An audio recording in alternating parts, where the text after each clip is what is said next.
having a lot of little payments is great, especially once you've accumulated a ton of them. But the problem is for most people in the beginning is that doesn't bring in enough today to keep me alive. Joe, what's the number one secret to building recurring income streams? You need to figure out which model you want to go into. So basically, any sale comes with two options on a spectrum. Either you're getting a lot of money up front right now, life's going to be awesome. That's your typical, we went to McDonald's, I gave them a burger, now I got a nice little check back.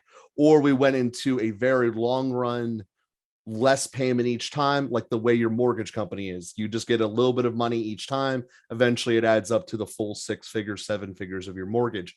So you need to figure out where you want to be on that spectrum. Obviously, having a lot of little payments is great, especially once you've accumulated a ton of them. But the problem is for most people in the beginning is that doesn't bring in enough today to keep me alive. So you need to figure out that balance of what keeps us the lights on today and keeps my life functioning correctly while I still can start building the driveway of residual income for the rest of my life. So it starts with incredible money discipline on yourself personally and for your business, and actually having everything written down and knowing what the plan is. Because the best way to say it is, if you have the option of choosing which payment stream you're receiving, fill up what keeps me alive today, and then immediately, as soon as you can, start building that driveway for the future of recurring revenue. Excellent. So figure out which model you want, upfront bigger amounts versus smaller recurring amounts, and or a mixture of both. And then also have super disciplined money habits and written plans that are fair summary on the first one. Excellent. What's the number 2 secret to building recurring income streams? Know what you're good at and hire people for what you're not.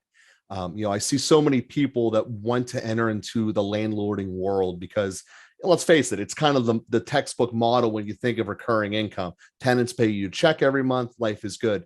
The problem is that the vast majority of people out there have no idea how to be a landlord. And that's true for really any form of residual income. It does bleed into the discipline of money that I mentioned in the first answer.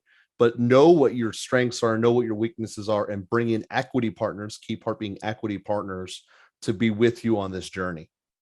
Excellent. That's pretty straightforward. Know what you're good at, hire the who, don't be the how, and hire those stuff that you're not good at. Great. What's the number 3 secret to building recurring income streams? Be incredibly judgmental.